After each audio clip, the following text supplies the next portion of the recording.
Ahmed Deedat adalah seorang imigran asal India kelahiran tahun 1918 yang menjadi warga Afrika Selatan. Pernah memperoleh penghargaan dari pemerintah Saudi Arabia pada tahun 1986 atas karya-karyanya. Semasa hidupnya, Deedat telah menerbitkan sekitar 22 buku penting dan telah dicetak hingga 20 juta kopi yang beredar luas di berbagai benua. Deedat adalah seorang ulama Islam anti-Kristen di kota Durban, Afrika Selatan. Maksud dari anti-Kristen di sini adalah baik itu berupa khotbah-khotbahnya dan tujuan dakwanya hanyalah untuk menyerang kekristenan, bukan untuk mengajarkan tentang agama Islam. Dia membuat buku Communicate pada tahun 1992 dan buku-buku lain untuk menyerang Kristen.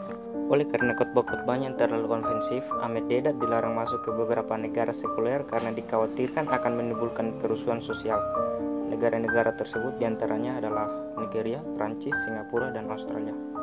Setelah khotbahnya yang terakhir dan sangat ofensif pada Jumat Agung, yakni Hari Raya Paskah umat Kristiani di Sydney, Australia pada 1996. Walau banyak fans Muslim yang menganggapnya sebagai pahlawan Islam, bahkan diberi penghargaan dari Arab Saudi, tentu saja banyak juga kalangan Muslim yang tidak setuju dengan Deedat, bahkan Muslim sekampungnya di Afrika Selatan. Sejak setahun lebih sebelum Deedat mengalami stroke, pendeta-pendeta Kristen di kota Durban sudah membuat surat terbuka untuk mengajaknya bertobat, karena mereka mengerti risiko penghujatan ofensif yang dilakukan dalam konteks rohani akan berakibat fatal terhadap dirinya sendiri. Namun ajakan tersebut tidak dilayaninya sama sekali. Tepat 4 minggu setelah Deedat menghujat penyaliban Yesus yang sengaja dilakukannya pada Hari Raya Jumat Agung, Hari Raya Paskah di Sydney, Deedat secara tiba-tiba terserang stroke dan kehilangan suaranya untuk selama-lamanya. Lehernya kejang sehingga ia tak mampu makan, minum, atau berbicara. Deedat hanya mampu berkomunikasi ke depan mata saja selama 9 tahun lamanya ia menderita. Selama dalam perawatan, Deedat hanya dapat mengonsumsi makanan melalui selang yang langsung dimasukkan ke dalam lambungnya melalui sebuah lubang di perutnya selama 9 tahun hingga ajalnya. Selama masa penderitaan ini, Deedat juga sudah pernah dikunjungi dan didoakan oleh orang-orang Kristen. Deedat masih berstatus sebagai pemimpin Islamic Propagation Center International, sebuah lembaga yang masih dipegangnya hingga meninggal. Namun ia juga meninggalkan banyak hutang pada beberapa ulama yang diwariskan kepada anak-anaknya. Karena seluruh harta kekayaan dari royalti hasil penjualan buku-bukunya yang sangat laris telah habis dipakai untuk biaya perawatan selama 9 tahun masa kesengsaraannya itu, maka segala harta bendanya yang tersisa sangat tidak memadai untuk membayar hutang-hutangnya hingga saat ini. Saudara-saudaraku yang kukasihi, janganlah kamu sendiri menuntut pembalasan, tetapi berilah tempat kepada murka Allah. Sebab ada tertulis, pembalasan itu adalah akulah yang akan menuntut, pembalasan firman Tuhan. Dalam Roma 12 ayat 19. 9 tahun masa perawatan Ahmad Deedat. Di Indonesia, buku-buku karya Ahmad Deedat dijual bebas, tetapi buku-buku tanggapan atas argumennya tidak diizinkan untuk terbit dan beredar dengan bebas. Tokoh lawan Deedat yang sudah menerbitkan buku adalah John Gilchrist dan Dr. Anis Scott. Hal inilah yang membuat serangan Ahmad Deedat dalam buku Communicate-nya terhadap kekristenan seolah-olah tidak membantahkan oleh sebagian masyarakat Indonesia. Pada 6 April 1996, di hari Paskah di negara Australia, Deedat berbicara di depan orang banyak menyerang Injil kepercayaan Kristiani mengenai kematian dan kebangkitan Yesus Kristus.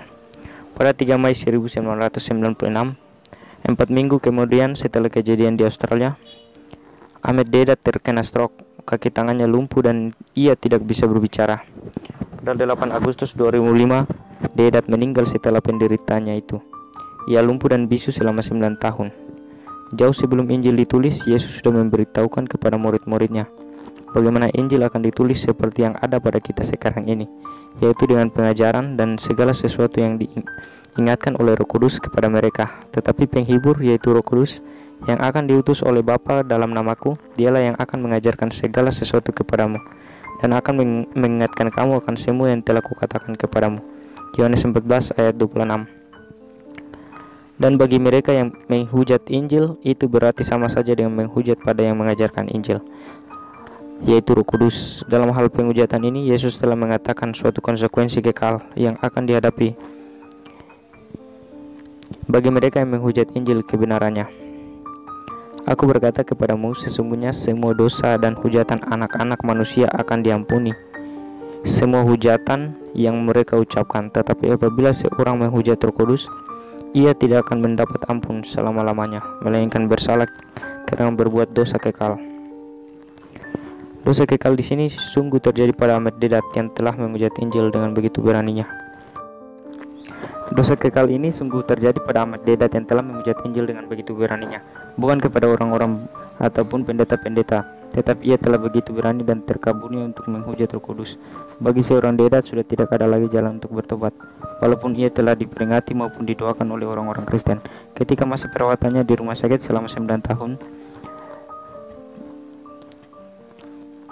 bukanlah suatu kebetulan jika Dedat kehilangan kemampuan berbicara untuk selamanya.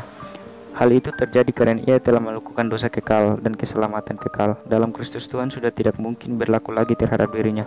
Karena ada tertulis, sebab jika kamu mengaku dengan mulutmu bahwa Yesus adalah Tuhan dan percaya dalam hatimu bahwa Allah telah membangkitkan dia dari antara orang mati, maka kamu akan diselamatkan.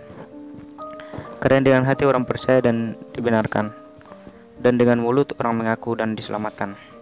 Paulus dengan tegas telah memperingatkan kita, tetapi sekalipun kamu atau seorang malaikat dari surga yang memberitakan kepada kamu suatu Injil yang berbeda dengan yang telah kami beritakan kepadamu, terkutuklah dia.